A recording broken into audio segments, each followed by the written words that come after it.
2 లక్షల రుణమాఫీ బ్యాంకుకు విచారించండి.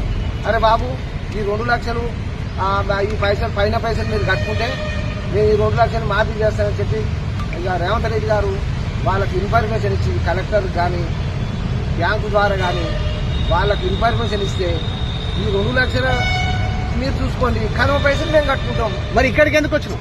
ఇక్కడికి ఎందుకు వచ్చినామంటే నేను నాకు 2 లక్షలు మాఫీ చేస్తాను. నాకు ఏది తెలియక ప్రగతి భవన్ అనేది నాకు తెలియదు. ఈ గాంధీ భవన్ అంటే ఎక్కడుందని ఆలోచనతో గాంధీ భవన్ కాడికి వచ్చిన. స్పష్టంగా నాకు 2 లక్షల రుణమాఫీ నేనే కాదు, పేద ప్రజలు చాలా మంది ఉన్నారు. నాకు స్పష్టంగా రుణమాఫీ చేయాలి. నీ పేరు ఏం పేరు? ఏ ఊరు? ఏం పేరు? తోట యాదగిరి, శాలిగారు మండలం, తుంగుతుర్తి నియోజకవర్గం, నల్గొండ జిల్లా. నేను ఒక రైతును.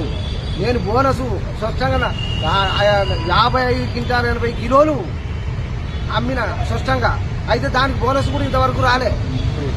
సరే సన్నోట్లకు అన్నావు, పోచినావు చేసినావు, సరే 500 బోనస్ వస్తుంది కదా అని చెప్పంటే ఆ బోనస్ కూడా రాలే. ఇది రుణమాఫీ కాలే, ఇది పింఛనీ లేదు. మా పరిస్థితి అంటే ఆరోగ్యాన్ని ముచ్చట మేము మా దేవుడిగా చేసుకుంటున్నాం. మా అబ్బాయికి కనీసం కారణం వస్తే 25 లక్షలు అయినాయి.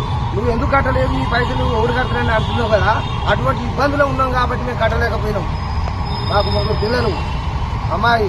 కాబట్టి ఎటు చేసి నాకు 2 లక్షల రుణమాఫీ చేస్తే చాలా సంతోషమైన విషయం. మీరు వాళ్ళు వచ్చినాక నేను లేవను, స్వచ్ఛంగా నాకు ఒప్పుకోవాలి. అంతవరకు దాకా నేను ఉంటా. రమ్మను, నేను అబద్ధం ఆడితే తీసుకుపోయి జైలు దేనికైనా సిద్ధమే. నేను ఏదైనా పొరపాటుగా మాట్లాడితే రేవంత్ రెడ్డి గారు మీరు మాట్లాడచ్చు. నేను తప్పుతో వల్ల మాట్లాడలే. మరి రుణమాఫీ ఇవ్వండి.